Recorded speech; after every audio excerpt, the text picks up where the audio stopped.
Hola, bienvenido a Send Your Health and Training. Esta es la tercera edición de nuestra serie Autosanación o Camino a la Autosanación. En ediciones pasadas hablamos de la introducción al concepto de la energía y su aplicación hacia la medicina o a los tratamientos de salud. En la última, la pasada, hablamos sobre la electricidad o bioelectricidad que está activamente trabajando en el cuerpo humano, cuáles son los conceptos científicos, así como los conceptos esotéricos que están relacionados con este tema, así como la tradición oriental, específicamente la tradición de la medicina china, que habla sobre la energía vital o chi. En esta ocasión lo que vamos a hacer es reunir estos últimos hallazgos de la medicina integrativa y la tradición oriental y vamos a tratar de ponerlo en un contexto mucho más práctico.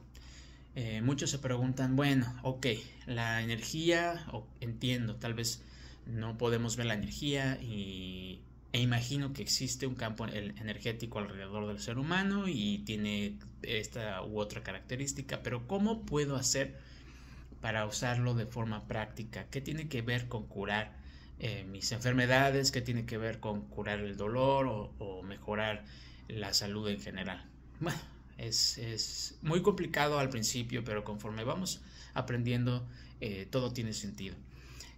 Para empezar, quisiera hablar sobre un libro muy interesante que se llama Remarkable Recoveries o Recuperaciones Asombrosas. Compartiré el enlace a este libro para que lo lean, es muy interesante. En él, dos investigadores médicos tratan de darle respuesta a la pregunta de la medicina desde hace tantos años. ¿Cómo es posible que una persona pueda curarse milagrosamente y otra persona no? Y tiene tanto que ver con el concepto que vimos anteriormente de la energía que es muy importante bajarlo en este contexto. En este libro lo que podemos ver es, a grandes rasgos, es la diferenciación entre la curación espiritual, la curación científica y la curación puramente mental o psicológica. Pero al final del día todo es lo mismo. En este caso la pregunta es, ¿qué haría yo si tuviera o me diagnosticaran cáncer terminal y me dijeran tienes solamente 3 meses para vivir? Lo único que queda es que tengas una calidad de vida. Esa es la gran pregunta. ¿Por qué unas personas sí se curan y otras personas no se curan dentro del contexto de este libro en particular sobre las curaciones espontáneas de cáncer y curaciones milagrosas? Lo que podemos ver alrededor de todo esto es una idea muy general y que se enlaza a todo lo demás. Cuando estas personas fueron diagnosticadas con un cáncer terminal que no tenía un tratamiento, que no tenía cura ni nada por el estilo, las personas tenían dos opciones. La primera opción era sufrir un pánico tremendo, hundirse en una desesperación por el miedo a morir y morir efectivamente en el tiempo que se les había predicho.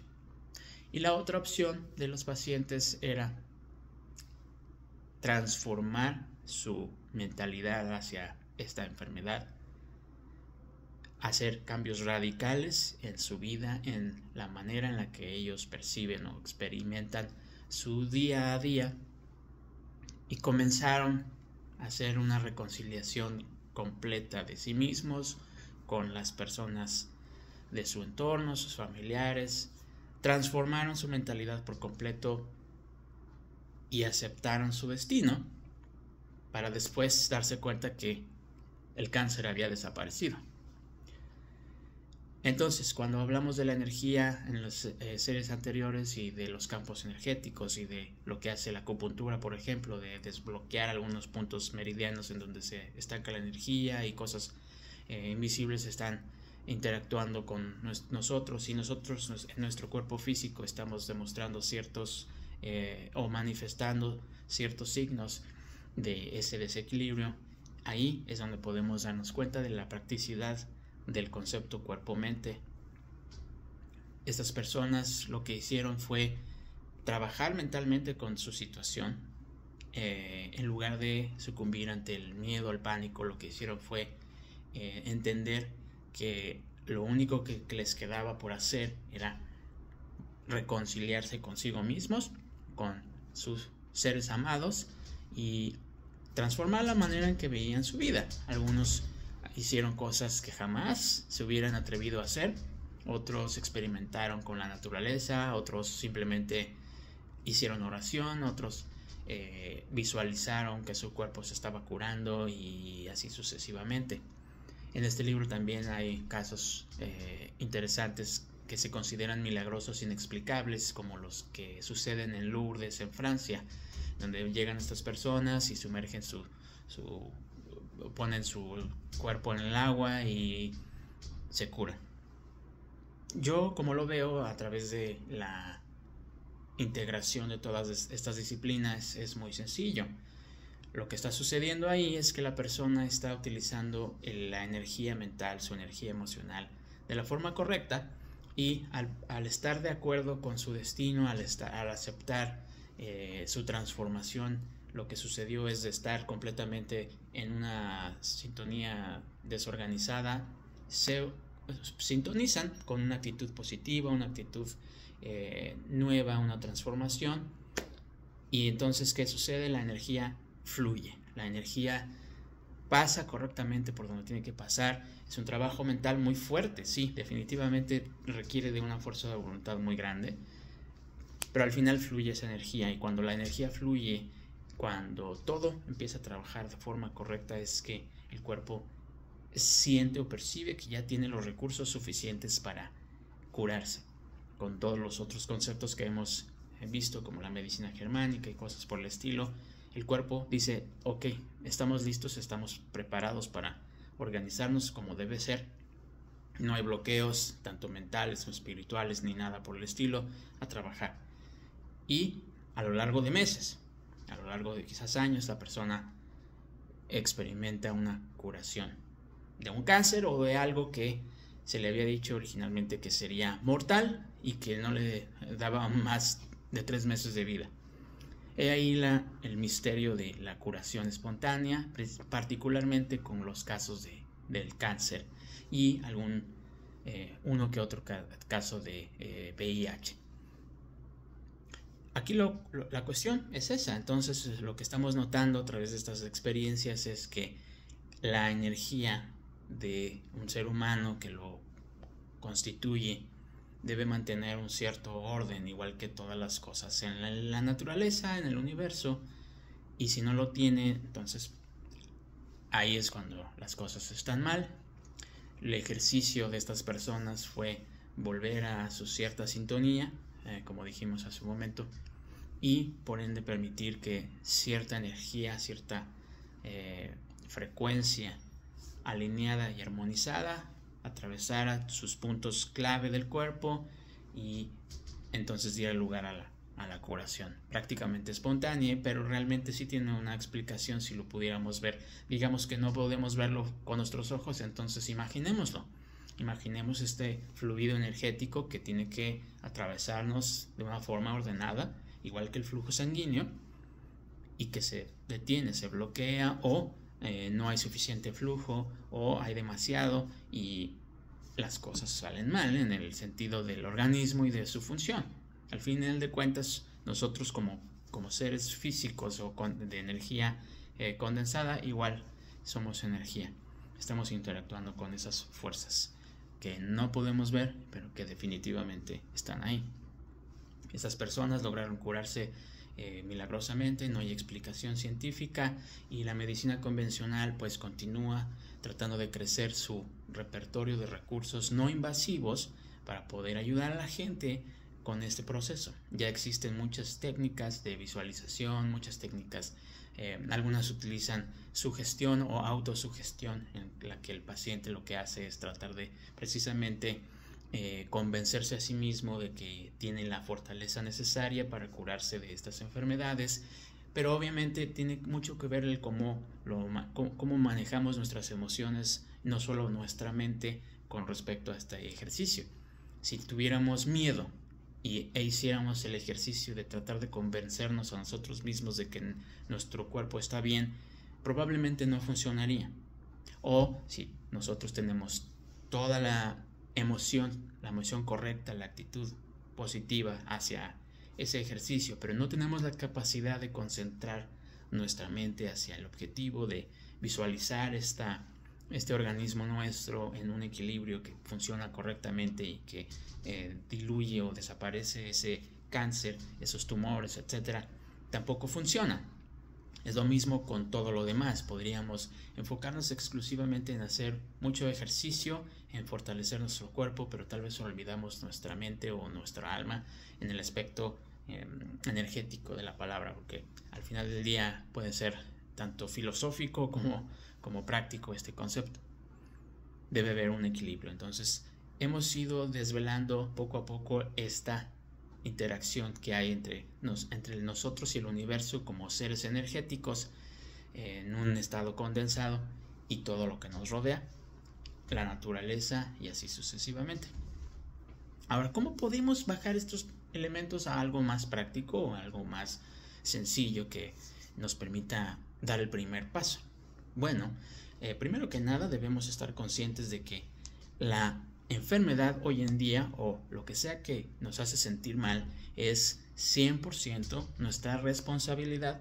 Nosotros no podemos culpar solamente a los alimentos, a la contaminación, a las toxinas, al gobierno o a los doctores o a todo el mundo por lo que nosotros estamos sufriendo. Tengamos en cuenta que este también es un proceso que toma tiempo, es acumulativo. La cura real toma tiempo, pero también así fue el tiempo que tomó en que nuestro cuerpo entrara en un desequilibrio por completo, porque realmente es muy fuerte. Nuestro cuerpo es muy poderoso, tiene muchos recursos, muchísima energía, con la cual lidiar con esos desequilibrios. Y no nos damos cuenta porque estamos ocupados en otras cosas, estamos concentrando nuestra atención en el teléfono, en las redes sociales, en lo que sea que no construye nada positivo, y obviamente vamos a tener una enorme dificultad en entender nuestro cuerpo, nuestros síntomas, cómo estamos en una situación emocionalmente hablando, mentalmente, nuestro agotamiento. No nos damos cuenta y menos nos vamos a dar cuenta de el daño que le estamos haciendo a lo largo de los años. Entonces, si llevamos 20 años con un cierto estilo de vida, unos hábitos destructivos que consideramos que no lo son, pero es cada quien lo percibe, entonces son 20 años acumulados de desgaste, 20 años de estrés, 20 años de desequilibrio, 20 años de emociones destructivas. ¿Cómo podemos esperar que en un día, un mes, una semana nos podamos curar? El problema de la actitud hoy en día de la medicina y la dificultad es cómo poder curar un dolor rápido, pero no es así. No es posible porque si nosotros estuvimos 20 años desequilibrando nuestro cuerpo por medio de la alimentación y actitudes destructivas, pues entonces necesitaremos prácticamente otros 20 años para poder recobrar ese equilibrio si nos ponemos a pensar de forma realista. Bueno, el primer paso es sumamente importante, no importa cuánto tiempo nos tome, es entender eso, que nosotros somos responsables de nuestra propia salud y somos los responsables también de que no la tengamos. Si damos el primer paso, entonces vamos a sentirnos menos estresados, con menos miedo, con menos inseguridad hacia cuál es nuestra primera acción. Nuestra primera acción sería entender eso. Una vez que entendemos ese concepto y estamos preparados para aceptar nuestra responsabilidad, entonces ya estamos operando el primer mecanismo de organización energética. Ya de por sí estaríamos empezando el proceso. Si le damos continuidad al día siguiente, la semana siguiente, no importa qué difícil pueda ser, poco a poco vamos a ir recobrando el equilibrio, y así como lo vemos aquí en este ejemplo tan sencillo y rústico, pues nos acomodamos como debe ser. ¿Tomará tiempo? Claro que sí, Pero eso va a llevar a otro aspecto. Vamos a empezar a ser más conscientes de algunas cosas, de nuestra alimentación, de con lo que alimentamos nuestra mente y nuestras emociones, y trataremos de evitar aquello que ya hemos dado cuenta que nos daña, que nos pone en un estado negativo y que nos hace sentir en todos los aspectos mal. Poco a poco eso se desarrolla y termina convirtiéndose en un hábito muy constructivo. Una vez que eso ya se establece después de una cantidad de tiempo, meses, quizás aproximadamente 6-7 meses, según mi experiencia personal, empieza uno a poder visualizar el cambio en algunos aspectos del cuerpo. La salud empieza a mejorar, las visitas al médico disminuyen, la necesidad de consumir medicinas o alguna sustancia para curar malestares disminuye también. También empezamos a notar que nuestro cuerpo empieza a rechazar aquello que es dañino. Puede ser alguna sustancia, puede ser el azúcar, puede ser las harinas, o puede ser algún contenido de entretenimiento, cualquier cosa, pero lo vamos a notar. Y conforme avancemos, también empezaremos a sentir la necesidad de continuar con algo más, quizás hacer ejercicio, quizás cultivar nuestra mente con algo mucho más productivo, alguna lectura educativa, arte, música, cosas por el estilo. Se va a manifestar, sí o sí se manifiesta. Esto no quiere decir que debemos dejar de preocuparnos por el nivel de glucosa en la sangre o de nuestros medicamentos si es que los estamos tomando. Lo primero, la mente, la actitud mental es lo más importante. Conforme avanza el tiempo nos damos cuenta de que funciona, nos damos cuenta de que no necesitamos tener un diagnóstico de cáncer terminal para hacer cambios significativos en nuestra salud, en nuestra vida. Y ahí se abre el panorama y empezamos a darnos cuenta de que sí, tenemos nosotros el control de nuestra propia salud, tenemos el control de también nuestra enfermedad. En Ascendio lo que hacemos es algo relacionado con la educación del paciente. El paciente debe ser educado nuevamente en conocerse a sí mismo, en encontrar sus propios recursos y hacerse responsable de lo que hizo en el pasado y lo que hará hoy en día para mejorar su futuro. Los recursos son los que se les proporcionan, pero al final del día cada persona hace lo necesario internamente para poder llegar a ese equilibrio. En nuestra próxima sesión continuaremos extendiendo este maravilloso e interesante tema hacia mucho más pasos más concretos sobre cómo integrar estas disciplinas y estos pensamientos en acciones específicas desde la fitoterapia, que es la medicina con las hierbas, la nutrición y el metabolismo. Si tienen alguna duda, necesitan algo o cualquier cosa que deseen comentar, con mucho gusto háganlo saber. Que tengan un excelente día.